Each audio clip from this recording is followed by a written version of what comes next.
Art is the universal language, and the world wants to hear what you have to say. Thus far, we discovered image reference tool in Krita. Krita is a free and powerful digital art program.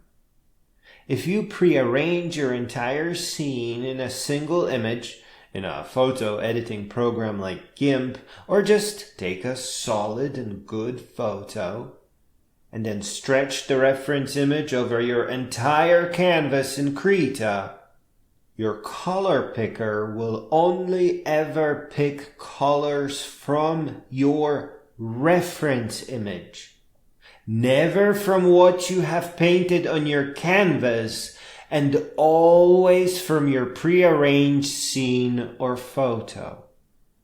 So when you are painting, you can just hold down the Control key, and that will temporarily switch your brush into a color picker, and you can pick the perfect color. So you hit Control and then just click, and you got the color. And having the right color in the correct place is a big deal. The only problem is that you will need a pen and tablet, and they may cost between $40 and $60. They don't all cost $1,000. Your mouse does not have a pressure sensor, and that is exactly what the tip of the pen is. In Krita, this allows you to lay down layers of semi-transparent color or use the pressure to make your virtual brush bigger. A mouse is a very negative or destructive thing for starting digital art. It is hard to believe, but a mouse is dangerous as it has the power to push a person away from digital art. Mouse. Not even once. Art comes from your heart. It is like you are a Care Bear, and the power you shoot is digital beauty. And art loves you so much that on the first day you sit down with a pen and tablet and Krita and a reference image over your canvas, you will create a hyper-realistic work of art. You will not be able to stop creating these works, not for a long, long while. And with each one, you learn more and more about becoming more and more powerful. Which brings us to the great challenge. And my goodness, it is the most beautiful adventure.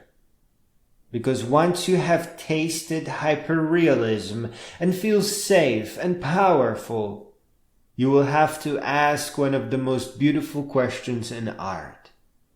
What is the minimum number of brush strokes that will capture all the beauty that my work deserves? In other words, now that you can make all the brush strokes and create pure hyper-realistic perfection, you ask, how can I create beauty and perfection with the smallest number of brush strokes? You may recognize this question in all the famous and unique works of art. The Starry Night by Vincent van Gogh, which captures the feelings of genius and individuality, Bukowski's isolation and sacredness and comprehension. And his self-portrait, where the detail of the brushwork is proportional to the importance of the feature. His jacket holds thick strokes, where his eyes have such tiny ones that they look perfectly realistic. The jacket is less important, so it looks rough. The eyes are super important, so they have high detail. It is very important to note that the brush strokes are not blended. They are raw, as if Vincent van Gogh was only making a color map of a yet-to-be-created realistic painting. And Claude Monet has a very interesting approach that involves a kind of a blur. The areas that are unimportant are left in this oil equivalent of low resolution blur, or maybe low density information area. In your research, you are bound to discover digital artists that leave large, thick lines, just like Vincent's leaving his most pronounced brush strokes high and dry and mighty and bold. I hope it calls to you to know that nothing is ever really lost once you start creating. Once you had your fill of hyperrealism, you will begin to discover so much more. And it is not Esperanto, mathematics, physics, astrophysics, biology, or philosophy even. It is art.